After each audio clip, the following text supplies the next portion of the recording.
இயற்கைக்கு ரொம்ப நெகிழி ரொம்ப ஒரு கெடுதல் தானயா. ஆமாம். அப்ப அதை உற்பத்தி செய்யற நிறுவனத்தை தான் தடை செய்யணும்.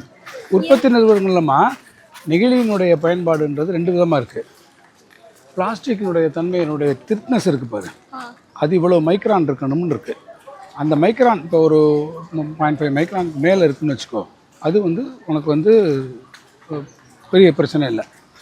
இத்தனை மைக்ரான் 0.5 மைக்ரானுக்கு குறையாக இருக்கிறது வச்சுக்கோங்க. ஒரு முறை மட்டும் பயன்படுத்தி தூக்கி எறியக்கூடிய பிளாஸ்டிக் பொருள் இருக்குது.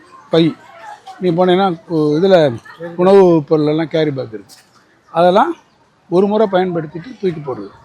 ஸோ சுற்றுச்சூழலுக்கு எது அதிகமான மாசு உருவாக்குதுன்னு கேட்டிங்கன்னாக்கா ஒரு முறை மட்டும் பயன்படுத்தி தூக்கி எறியக்கூடிய பிளாஸ்டிக் பொருள். அதை தான் நம்ம என்ன பண்ணுறோம், தடை பண்ணுறோம்.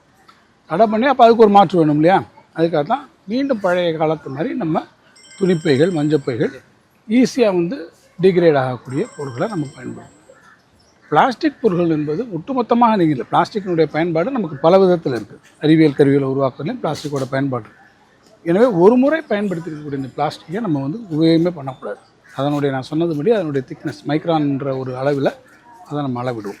அந்த மைக்ரானுக்கு குறைவாக இருக்கக்கூடிய எதையும் நம்ம உபயோகப்படுத்தும். குட், புரியுதா? Very good. ஒரு கிளாஸ் வேறு எடுத்திருக்கேன் உனக்கு, நான் ஒரு டீச்சர்.